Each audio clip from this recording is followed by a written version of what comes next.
साथियों नमस्कार, स्वागत है आपका अपने चैनल साथी गुरु पर। प्यारे बच्चों, यदि आप नवोदय विद्यालय परीक्षा में पास होना चाहते हैं, अच्छे नंबर लाना चाहते हैं, तो आपको ये चैनल आपके लिए है और इसके लिए कोई अलग से फीस नहीं है, लेकिन मेहनत आपको ही करनी है। हम केवल आपकी सहायता कर सकते हैं, जिसमें हम आपके साथ रहेंगे और जो नवोदय विद्यालय परीक्षा का जो सिलेबस है उसे हम पूरा कराने की पूरी कोशिश करेंगे। वीडियो को देखकर अपनी तैयारी आप कर सकते हैं। अभी हमारे पास 2 माह का समय है। संभावित जनवरी लास्ट या फरवरी के शुरुआत में परीक्षा होगी और जवाहर नवोदय विद्यालय परीक्षा के सिलेबस में जो विषय भाषा अनुच्छेद का है, ये 20 नंबर का आता है। इसी पर हमारी इसी सीरीज का दूसरा वीडियो है। तो आइए शुरू करते हैं आज का वीडियो। यह है जो अनुच्छेद है नवोदय विद्यालय परीक्षा 2022 जो 30 अप्रैल 22 को आयोजित की गई थी, उसमें आए हुए ये अनुच्छेद है। तो अनुच्छेद से संबंधित जो भाषा का जो प्रश्न है, इसमें जो निर्देश प्रश्न को हल करने के लिए दे रखे हैं, इसे आप बड़े ध्यान से पढ़ें। निर्देश इस खंड में 4 अनुच्छेद है। प्रत्येक अनुच्छेद पर 5 प्रश्न है। प्रत्येक अनुच्छेद को सावधानी से पढ़ें और उसके नीचे दिए गए प्रश्नों के उत्तर दीजिए। प्रत्येक प्रश्न के लिए 4 संभावित उत्तर दिए गए हैं, जिनका अक्षरांक ए, बी, सी और डी है। इनमें से केवल एक ही उत्तर सही है। सही उत्तर चुनिए तथा अपने उत्तर को दर्शाने के लिए OMR सीट पर उत्तर पत्रिका में प्रश्न की संगत संख्या के सामने वाले वृत्त को, यानी वृत्त मतलब गोले को, काला करें। ये हमने पढ़ लिया। आइए अनुच्छेद मेरे साथ साथ पढ़ने की कोशिश कीजिए। एक बार हम गांव गए जहां अनेक परिवार अपने बनाए हुए चिकनी मिट्टी के बर्तन बेच रहे थे। वहां हमें किसी परिवार के बनाए कृत्रिम फल और सब्जियों ने बहुत आकर्षित किया। हमने वहां ऐसे उत्तम आकारों और रंगों के बने सेब, संतरे और टमाटर देखे कि असली और उनमें अंतर करना मुश्किल था। असली और उनमें अंतर करना मुश्किल था मतलब जो हाथ से बनाए हुए सेब, संतरे और टमाटर थे, वो बिल्कुल असली के जैसे थे। असली और नकली में अंतर करना मुश्किल था। प्रत्येक ने उनकी बहुत प्रशंसा की। अब ये छोटा सा अनुच्छेद है। अब इसी अनुच्छेद से संबंधित जो प्रश्न है, चल देखते हैं। जैसा कि ये परीक्षा का तीसरा खंड है, यानी पार्ट 3 है, और इस पार्ट 3 का जो पहला प्रश्न है, अनुच्छेद का जो पहला प्रश्न होगा, वो 61वें नंबर पर आएगा। तो सवाल नंबर 61, इस अनुच्छेद से संबंधित प्रश्न।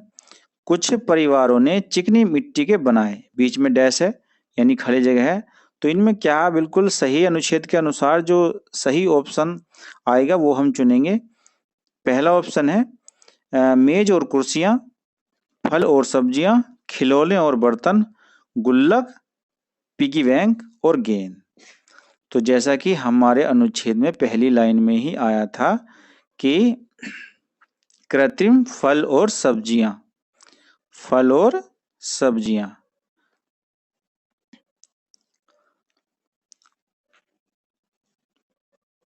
तो हम इस अनुच्छेद के अनुसार जो है अपना उत्तर चुनेंगे, फल और सब्जियां। कुछ परिवारों ने चिकनी मिट्टी के फल और सब्जियां बनाए। तो हमारा ऑप्शन बी ठीक हो जाएगा, फल और सब्जियां। आइए देखते हैं अगला प्रश्न। हम मुश्किल से ही कर सके फलों और असली में अंतर कर सके। तो प्राकृतिक, हम मुश्किल से ही कर सके फलों और असली में अंतर कर सके। इसका ऑप्शन है एक प्राकृतिक, दूसरा कृत्रिम और तीसरा मूल और चौथा यथार्थ। तो हमारे अनुच्छेद में आया है कि कृत्रिम फल, वो कृत्रिम शब्द आया है यहाँ पे। ये कृत्रिम फल और सब्जियों ने बहुत आकर्षित किया। तो हम इसके अनुसार हमारा जो ऑप्शन आंसर है वो हो जाएगा बी नंबर में। बी नंबर हमारा कृत्रिम सही हो जाएगा। और हम अपना गोला जो 62वां क्वेश्चन है उसका बी नंबर का गोला हम काला कर देंगे। ऐसे ही अब देखिए प्रश्न नंबर 63।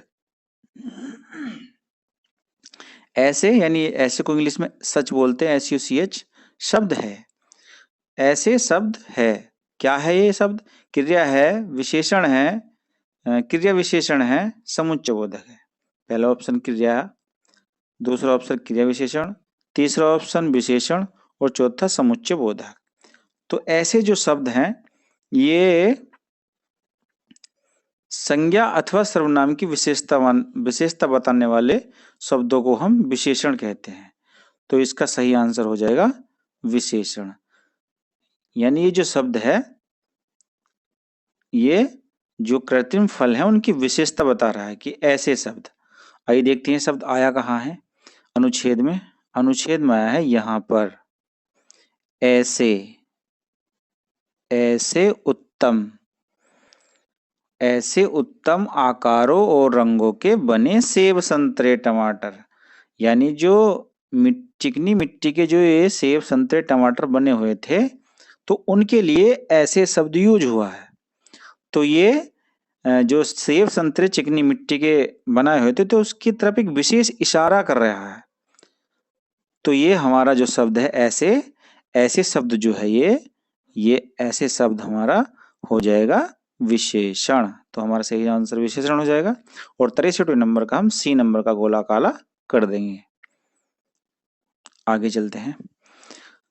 प्रश्न नंबर 64 भेद का समानार्थी है। इसका पहला ऑप्शन अंतर, दूसरा मिश्रण, तीसरा भ्रम, चौथा अशुद्धि। तो भेद का समानार्थी शब्द हो गया भेद, अंतर। भेद माने होता है अंतर, तो इसका समानार्थी शब्द अंतर हो गया। हमारा पहला ऑप्शन ठीक हो जाएगा। तो इसका उत्तर हो गया ऑप्शन नंबर ए, अंतर। तो ये हमारा उत्तर ठीक हो जाएगा। ऐसे ही अगला प्रश्न, प्रत्येक का वही अर्थ है जो का है विशिष्ट, सटीक, हरेक, कुछ।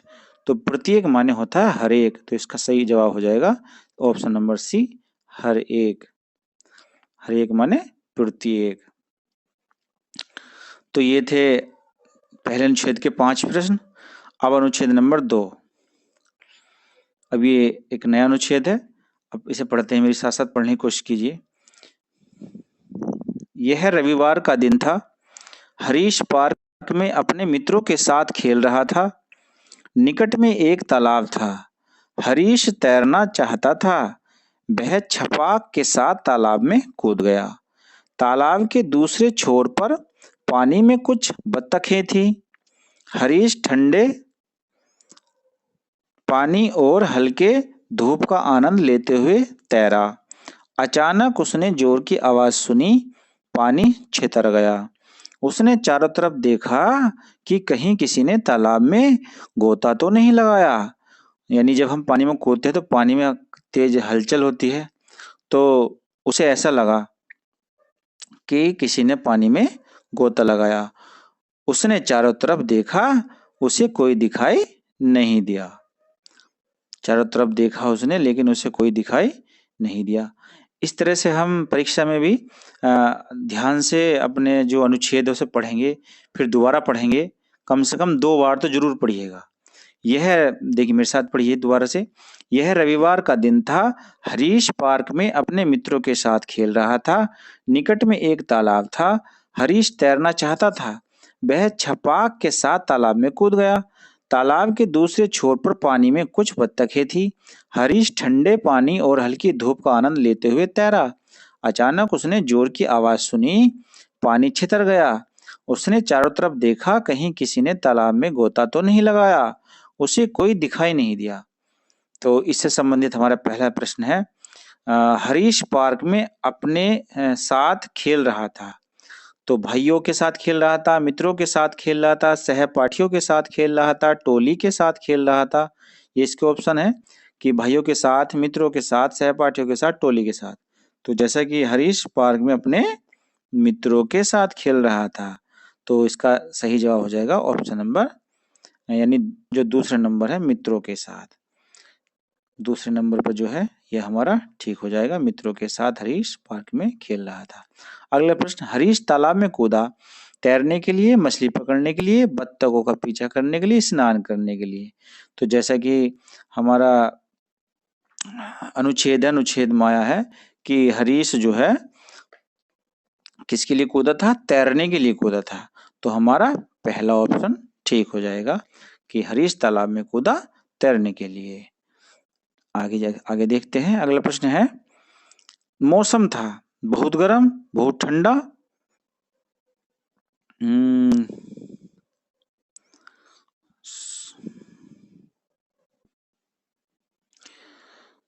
बहुत ठंडा, ठंडा और वर्षा वाला।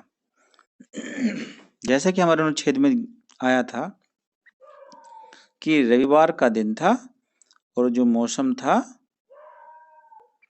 वह कैसा था, हरीश ठंडे पानी और हल्के धूप का आनंद लेते हुए तैरा और अचानक उसे जोर की आवाज सुनी, पानी छितर गया। उसने चारों तरफ देखा, कहीं कोई दिखाई नहीं दिया। तो इसका जो आंसर है वो हम अपने पैराग्राफ से ध्यान से पढ़ेंगे और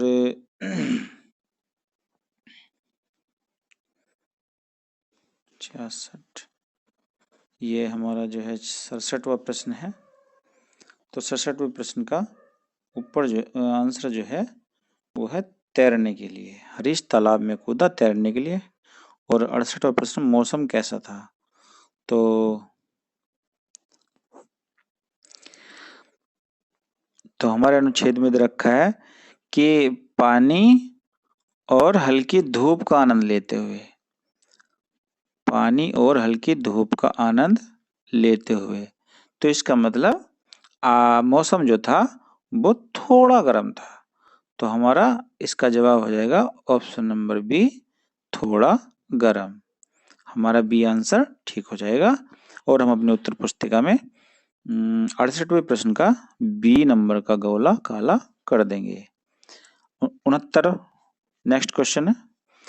69, तालाब में और कौन था। कुछ बत्तखें, हरीश के मित्र, दो लड़के, मछुआरे। तो जैसे कि हमारे पैसेज में आया तो कुछ बत्तखें थी।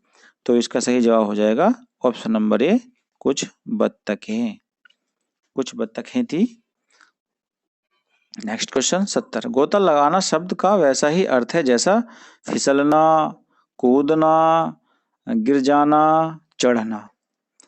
तो गोता लगाना शब्द का वैसा ही अर्थ है जैसा इसमें छटना, फिसलना, कूदना, गिर जाना, चढ़ना। यानी गोता लगाने का अर्थ क्या होगा, सीधे सीधे ये है इसका मतलब कि गोता लगाना शब्द का अर्थ क्या है।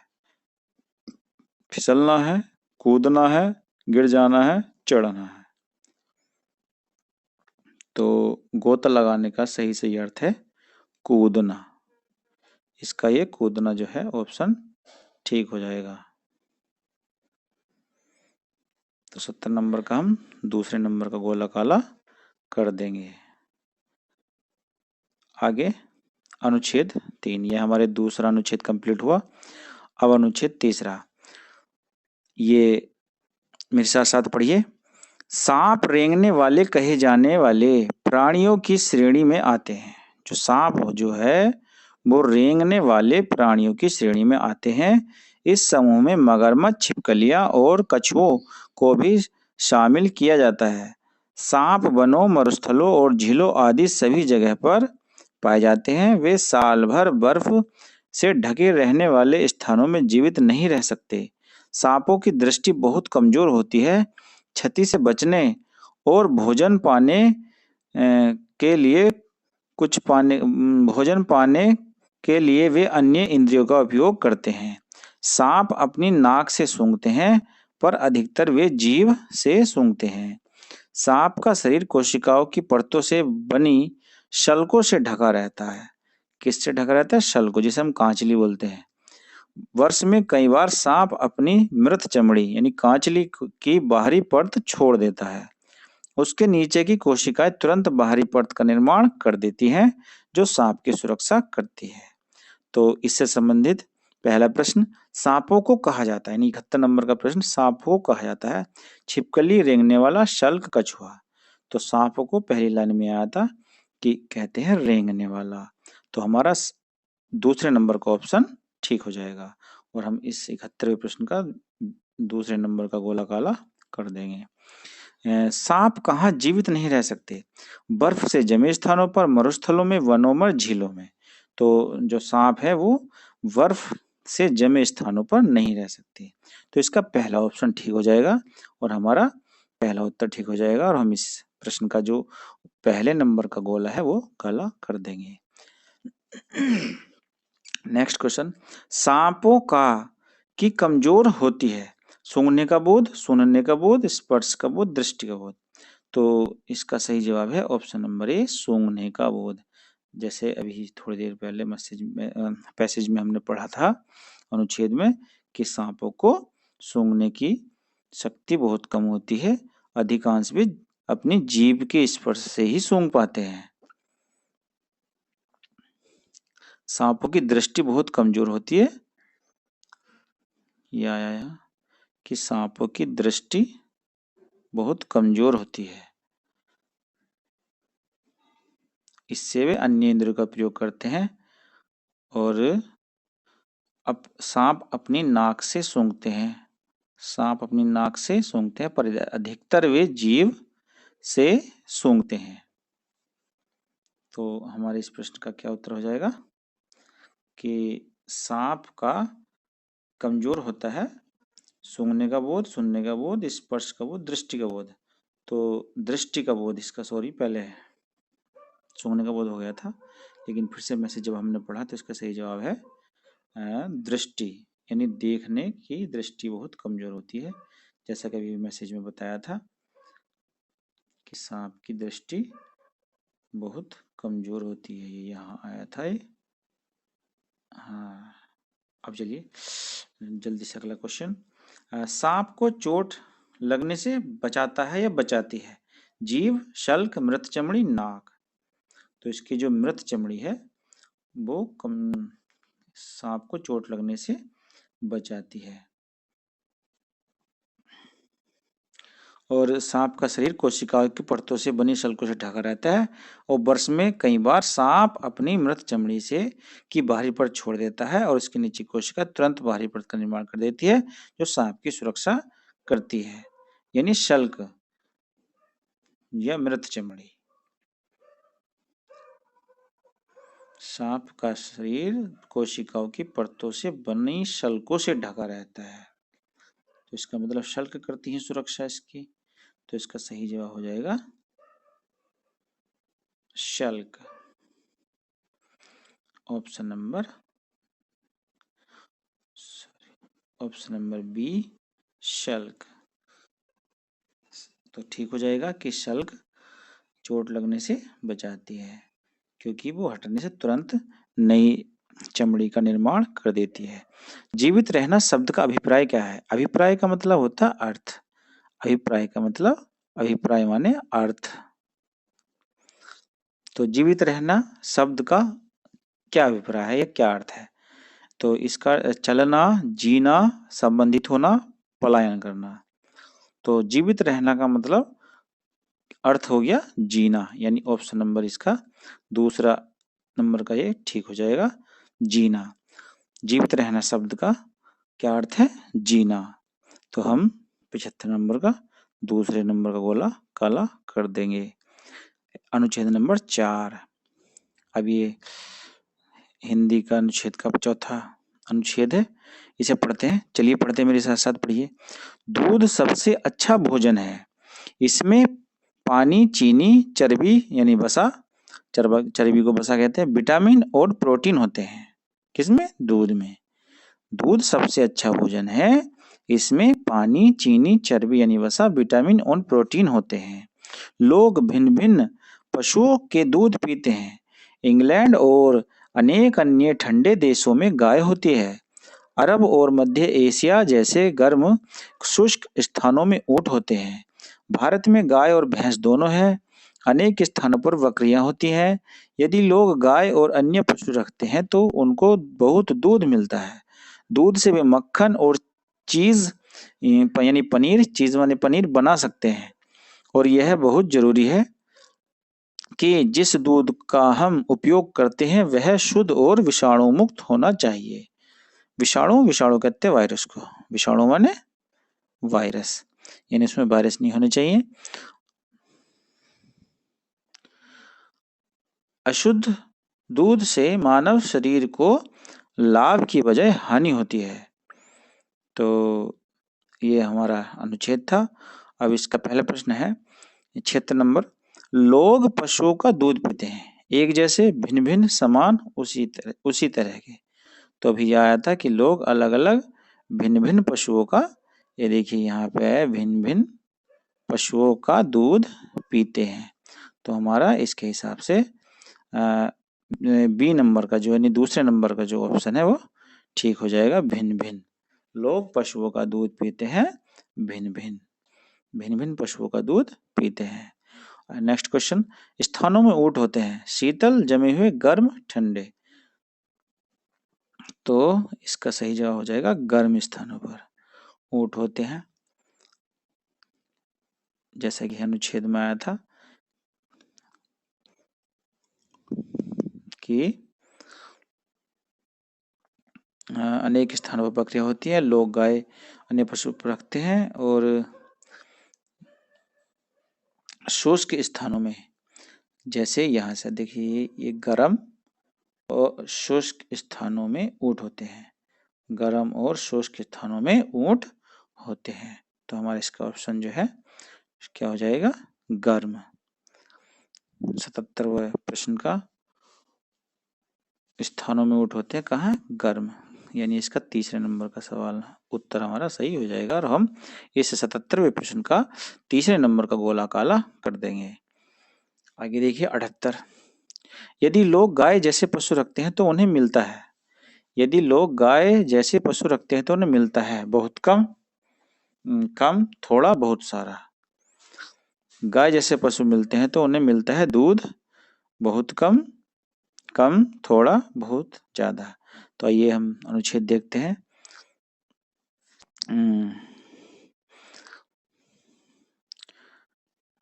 यदि लोग, ये देखिए यहाँ आया है, यदि लोग गाय और अन्य पशु रखते हैं तो उनको दूध, बहुत दूध मिलता है, बहुत दूध मिलता है। तो इसका उत्तर हो जाएगा हमारा बहुत सारा, यानी हमारा चौथा ऑप्शन ठीक हो जाएगा, और हम 78वें प्रश्न का चौथे नंबर का गोला काला कर देंगे।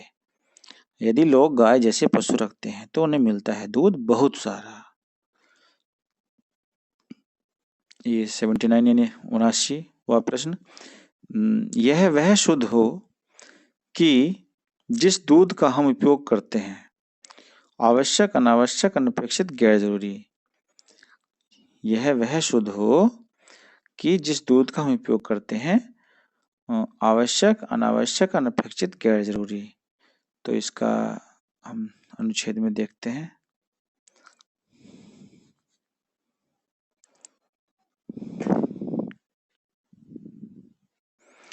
सॉरी, इस प्रश्न में थोड़ी सी टाइपिंग में मिस्टेक हो गई, तो ये हम देखते हैं 79 क्वेश्चन। यह ब्लैंक है कि जिस दूध का हम उपयोग करते हैं वह शुद्ध हो। तो यह आवश्यक है, यह अनावश्यक है, यह अनपेक्षित है, यह गैर जरूरी है।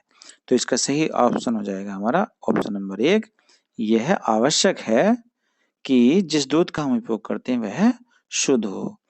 और नेक्स्ट क्वेश्चन हमारा जो है वो है 80 नंबर। हानि का अर्थ के समान है, या हानि का जो अर्थ है वो क्या है? हानि माने लाभ होता है, हानि माने क्षति होती है, हानि माने मरम्मत होती है, हानि माने स्थिर होता है। तो हानि माने होता है ऑप्शन नंबर दूसरा क्षति, यानी नुकसान। क्षति को हम नुकसान भी कहते हैं। हानि, तो हानि माने हमारा हो जाएगा क्षति, और हमारा दूसरा ऑप्शन ठीक हो जाएगा। ये हानि का अर्थ किसके समान है? क्षति के समान है। तो दोस्तों ये था हमारा आज का वीडियो। यदि पसंद आए तो like, share and subscribe button जरूर दबा देना।